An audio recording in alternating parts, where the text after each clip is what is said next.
I, 29, female, never thought I'd be writing one of these posts, but here I am. Fair warning, this is going to be long, maybe even a little rambly, but I need to get this off my chest.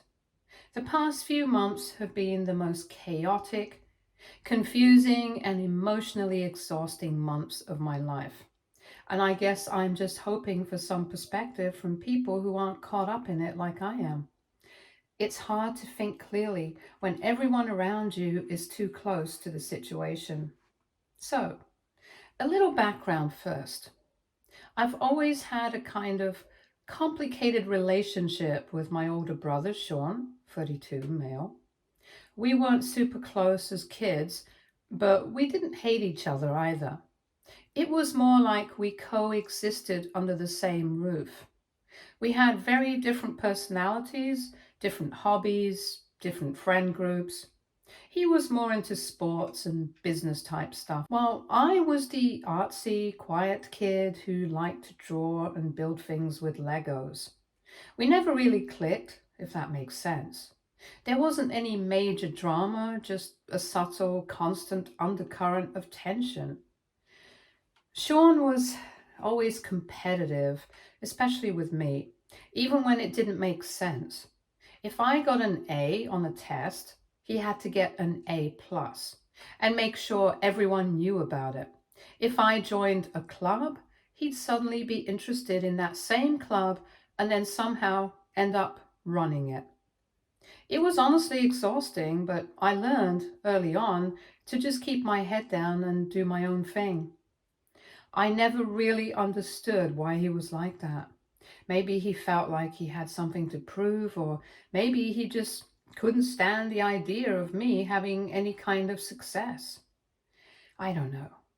Our parents didn't exactly encourage the competition, but they also didn't step in to stop it. They were good people, loving, supportive, but I think they were a little blind to how Sean operated sometimes. Our family was comfortably middle class, not rich, but we had what we needed. My dad owns a small construction business that he built from the ground up, and my mom does the bookkeeping for it. They both worked really hard to give Sean and me the opportunities they never had growing up. College was non negotiable. They saved, they sacrificed, and they made it happen. After high school, I went to college out on the West Coast to study architecture. It was a big leap for me, first time living so far from home, figuring out how to survive in a competitive program, dealing with imposter syndrome, all of it. But I loved it. Meanwhile, Sean stayed closer to home. He got an MBA and ended up in finance. He married his college girlfriend, Clara, who works in marketing. On paper, they're the golden couple. High paying jobs, cute baby, beautiful house in a nice suburb, perfect Instagram feed. I never hated them for it. Honestly, I was happy for them. But it was hard not to compare, hard not to feel like I was falling behind while they were living the picture perfect life. Things were going okay for me until last year. I was living in Seattle, working for a mid-sized architecture firm. I loved my apartment, small but cute, and I finally felt like I was finding my rhythm in adulthood. I was paying off my loans, saving a little, going on hikes on the weekends, even dating casually. It wasn't glamorous, but it was mine. Then, out of nowhere, the firm announced massive layoffs. We lost a few big projects, and they were cutting about 30% of the staff. Despite solid performance reviews, I was one of the ones let go of. It hit me like a ton of bricks. No warning, no time to prepare. One day I had a career, and the next I was unemployed. The timing couldn't have been worse. The job market in architecture was already tight, and Seattle was saturated with talented designers all scrambling for the same few openings. I spent weeks applying to every job I could find, even ones I was overqualified or underqualified for. Nothing. No interviews, no callbacks. My savings drained faster than I expected, and before long, I couldn't afford my rent. I crashed on a friend's couch for a while, trying to stay optimistic, but it was rough. I started applying for barista jobs, retail, babysitting, anything. Still nothing. It was one of the lowest points of my life. Eventually, I had no choice but to call my parents. That was a hard phone call to make. I felt like such a failure, but they were so kind about it. They told me to come home right away, that I could stay with them as long as I needed.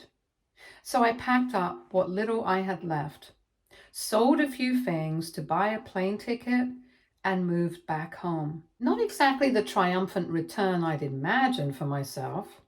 And then, almost like the universe was throwing me a bone, something amazing happened. Literally the day after I got home, I got an email from a very prestigious architectural firm in our city.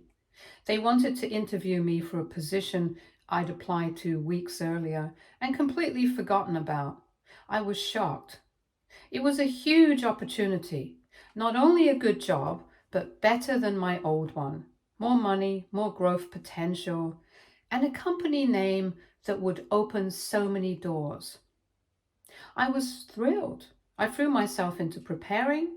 I spent hours researching the company, reviewing my portfolio, doing mock interviews.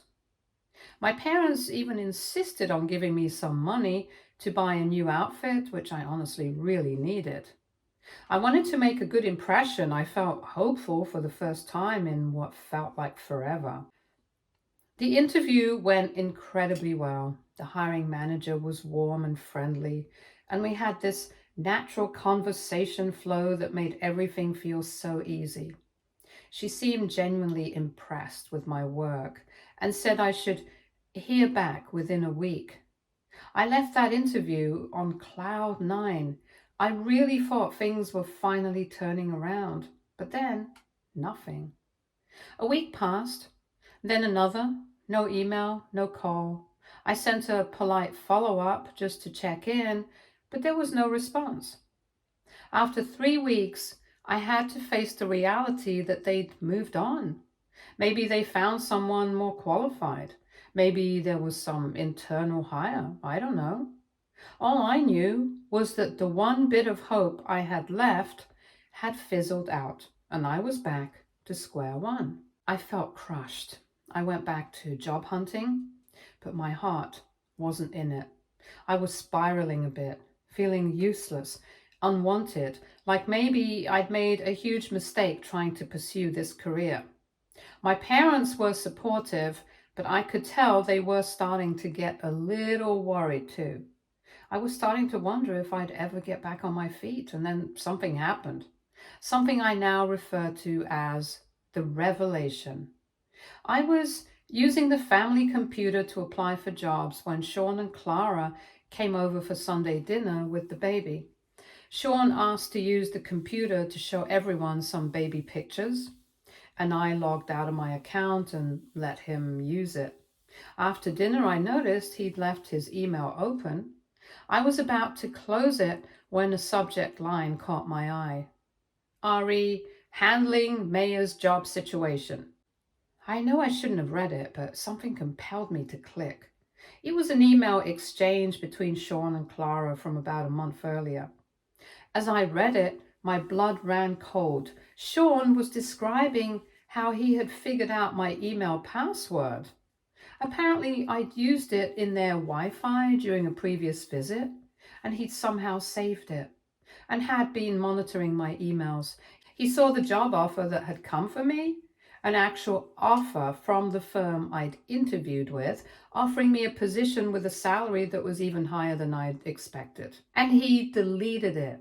He intercepted and deleted my job offer and then deleted the follow-up emails from the company, wondering why I hadn't responded. His reasoning?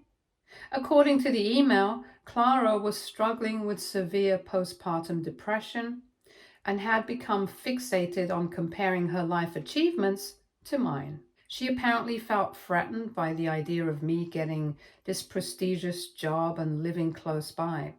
Sean wrote that he needed to protect Clara's mental health and that my temporary setback was nothing compared to what Clara was going through as a new mother. I felt physically sick reading this. My hands were shaking so badly I could barely scroll through the rest of the exchange, where they congratulated themselves on handling the situation and agreed not to tell anyone because people wouldn't understand. I printed the emails and sat at the kitchen table in shock until my parents came home from their evening walk. I wordlessly handed them the printouts and watched their expressions change from confusion to horror to rage as they read. My dad's face turned a shade of red I'd never seen before, and my mom started crying. They immediately called Sean and told him to come over without Clara. When he arrived and saw the printouts on the table, he first tried to deny it and then shifted to defending his actions. He claimed I was taking things out of context, that Clara's mental health was at stake, that it was just one job and I could find another. He even had the audacity to suggest I should understand because I dealt with depression myself. The argument that followed was apocalyptic. My dad, who rarely raises his voice, was shouting. My mom, usually the peacemaker, refused to let Sean deflect or minimize what he'd done. I mostly sat in stunned silence, occasionally asking how he could betray me like this when I was at my lowest point. Sean eventually stormed out, saying we were all overreacting. The next morning, my dad helped me reach out to the architectural firm. We explained that there had been a family situation that resulted in me not receiving their offer email. Surprisingly, they were understanding, but unfortunately, they had already hired someone else. However, they said they were impressed with me and would keep my information on file for future openings. My parents were beyond supportive. They assured me I could stay with them as long as I needed, and my dad even reached out to some business contacts to see if anyone was hiring architects. But the damage to my relationship with Sean seemed irreparable. For the next 2 weeks, Sean tried to call and text, but I couldn't bring myself to talk to him. Clara sent a lengthy email apologizing for her part in it, claiming she had been in a dark place with her PPD, but acknowledging that what they did was wrong. I didn't respond to her either. Then came the twist that brings me to now. My parents own a second property, a beautiful lakeside cottage about an hour from town. It was my grandparents' home, and when they passed, they left it to my parents. Sean and Clara had always talked about how much they loved it, how they wanted to raise their kids spending summers there, just like we had with our grandparents. They'd been dropping hints for years about wanting to buy it eventually. Last week, my parents made a decision. They revised their will and estate plans to explicitly state that the lake house would pass to me alone when they died. Moreover, they decided to sign the property over to me now as an early inheritance, with the understanding that they can continue to use it as long as they want to. When they told Sean about this decision, he absolutely lost it. He called it unfair, accused them of playing favorites, and said they were punishing his entire family, including his innocent baby, for one mistake. My parents stood firm, saying that what he did wasn't a mistake, but a deliberate act of sabotage against his own sister when I was vulnerable, and that they couldn't trust him with their legacy. Now, Sean is telling everyone who will listen that I manipulated our parents into giving me the lake house, that I'm exaggerating what happened with the job offer, and that I'm trying to drive a wedge between him and our parents because I'm jealous of his perfect life. Some extended family members are taking his side, saying that while what he did was wrong, permanently changing the inheritance is too harsh. I didn't ask my parents to give me the lake house. In fact, I was surprised by their decision, but I can't deny that it gives me some financial security knowing I have an asset in my name during this difficult time.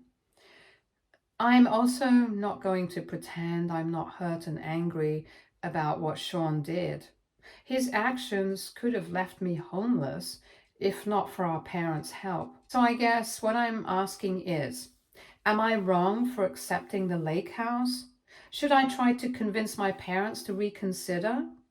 Is there any coming back from this kind of betrayal with my brother? And how do I handle the family members who are now treating me like I am the villain in this story? Update 1. First of all, thank you to everyone who commented on my original post. I was overwhelmed by the support and advice, and it's given me a lot to think about. A lot has happened in just a few days, so I wanted to provide an update. The day after I posted, I finally agreed to meet with Sean in a public cafe, not at either of our homes. I felt I needed to hear him out directly rather than through texts or family members. It didn't go well. He brought printed materials about postpartum depression, as if educating me on the condition would somehow justify what he did. He kept emphasizing how Clara was not herself and that he was just trying to protect his family.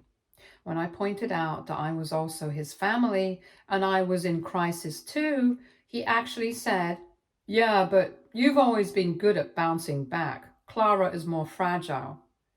I was speechless.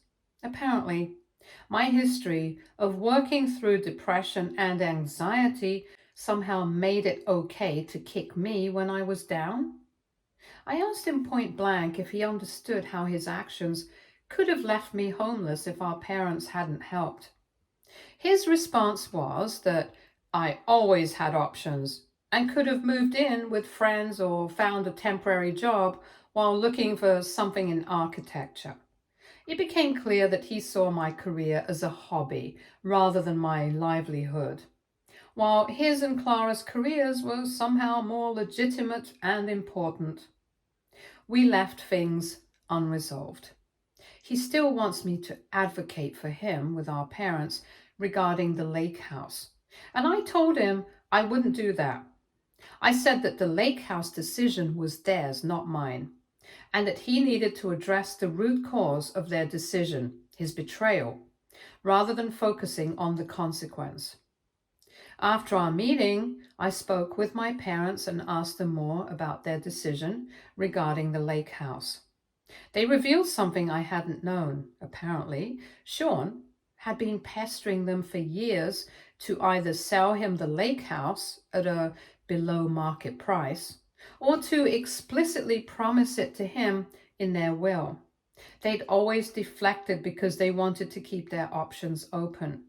But his recent behavior was the final straw.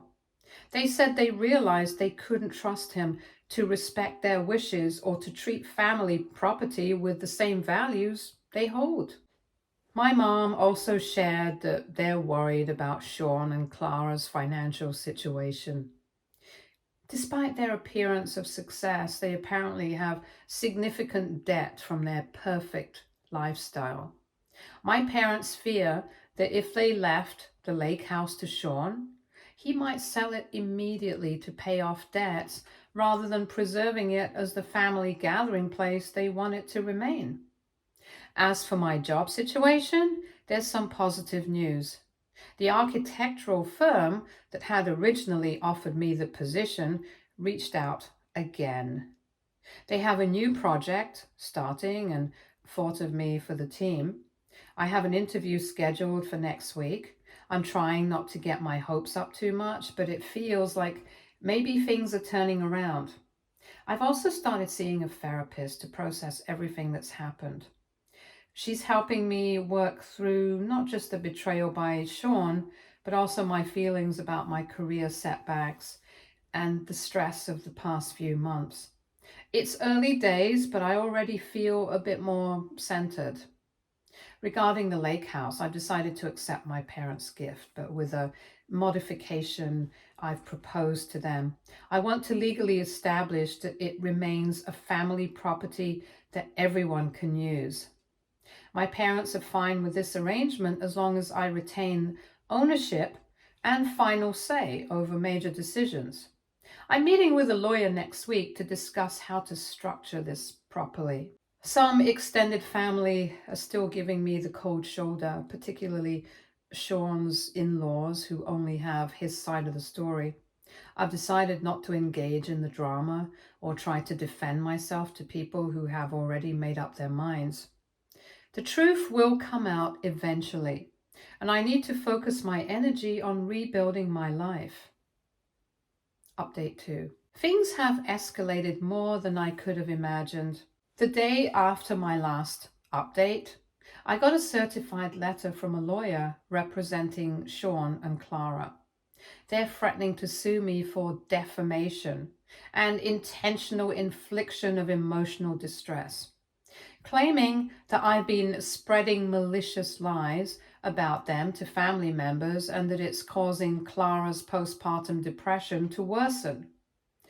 The letter also demanded that I return the lake house to our parents so that fair inheritance planning can take place. There was language implying that I had manipulated my parents while they were in a state of heightened emotion, essentially questioning their mental competence to make this decision. I was floored. I showed the letter to my parents, who were absolutely livid. My dad immediately called his longtime friend, who happens to be an excellent attorney. After reviewing the letter, the attorney assured us that their claims have no legal merit. I haven't defamed anyone. I simply shared actual emails that Sean wrote. The lake house was never Sean's to claim, so there's nothing to return. And suggesting that my fully competent parents were somehow manipulated is both offensive and unfounded. My dad's attorney friend sent a strongly worded response to Sean's lawyer, pointing out the weaknesses in their claims and highlighting how Sean's unauthorized access to my email account may actually constitute a crime under federal law. He advised that pursuing this legal action would only expose Sean to potential criminal charges and suggested they reconsider. Meanwhile, I had my interview with the architectural firm. It went incredibly well. They offered me the position on the spot with an even better compensation package than the original offer. I start next week and I'm thrilled to have my career back on track. The most dramatic development, however, came yesterday. My parents decided to call a family meeting with our closest relatives. My dad's brother and sister, my mom's sister, and their spouses.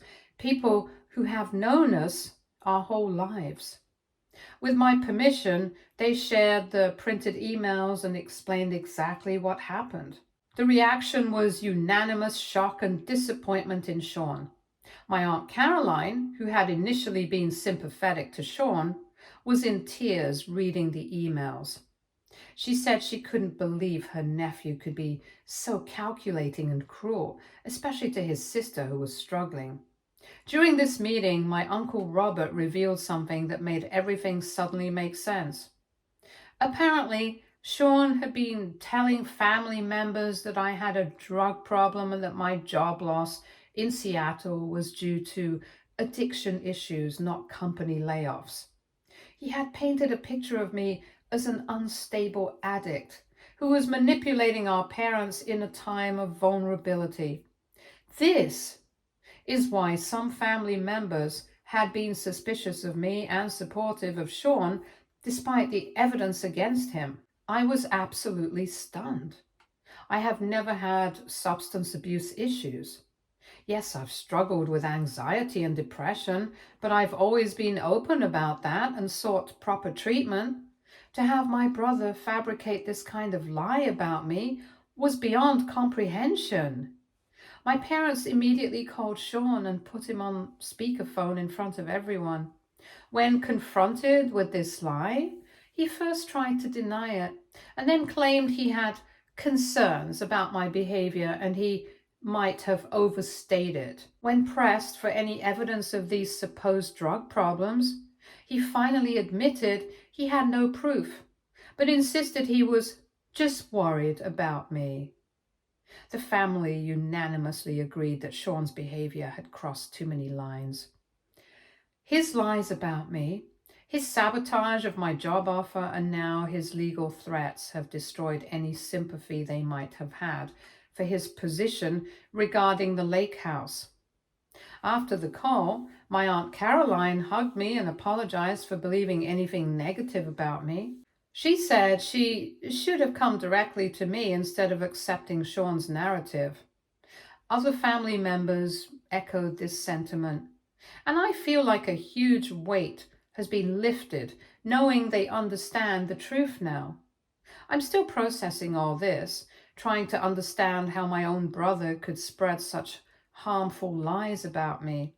I've decided to take my therapist's advice and focus on the positive changes in my life. My new job, the support of my parents and extended family, and the security of having the lake house in my name. Sean hasn't responded since the family confrontation.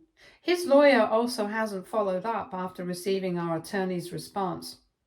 I'm hoping this means they're backing down, but at this point, I wouldn't put anything past him. Update 3. I'm still in shock as I write this final update. The situation with Sean has taken a turn I never could have predicted. 2 days ago, Clara reached out to me directly, asking to meet privately. I was hesitant, but agreed to meet at the same cafe where I'd met Sean. When she arrived, I barely recognized her. She looked exhausted and had lost weight, and her usual perfect appearance was noticeably absent. She came alone without the baby. What followed was one of the most honest conversations I've ever had. Clara broke down almost immediately, admitting that she's been living a lie. The perfect life they portrayed was a carefully constructed facade.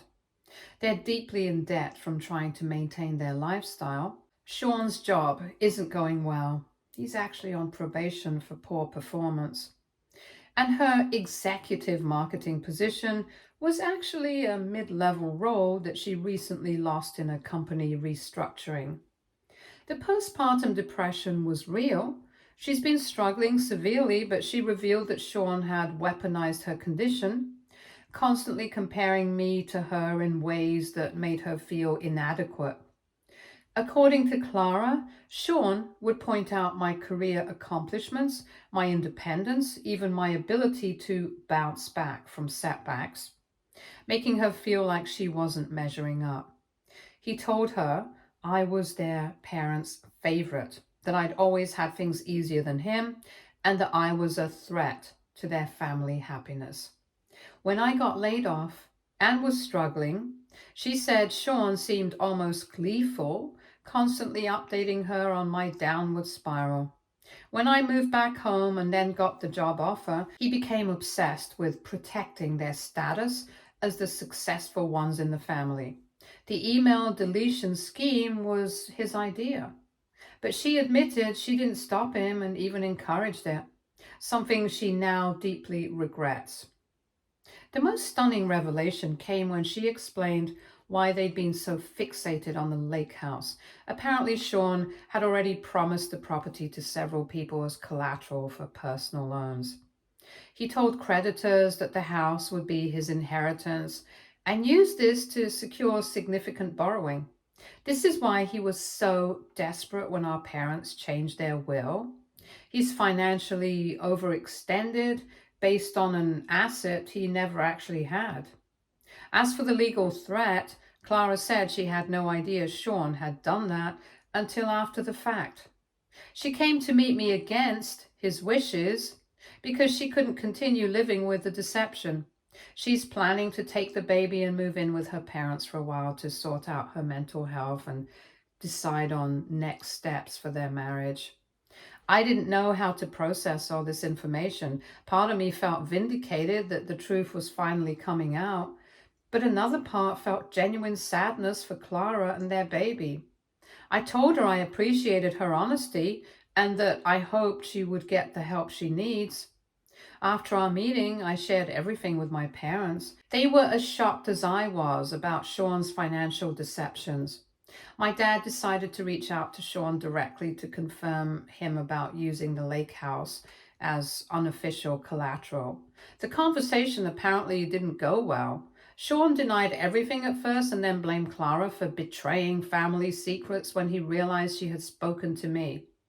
Yesterday, things came to a head when Sean showed up unannounced at my parents' house while I was at work. According to my mom, he was agitated and demanding to speak to all of us together. When my dad asked him point blank about borrowing money against his expected inheritance, Sean finally broke down and admitted everything.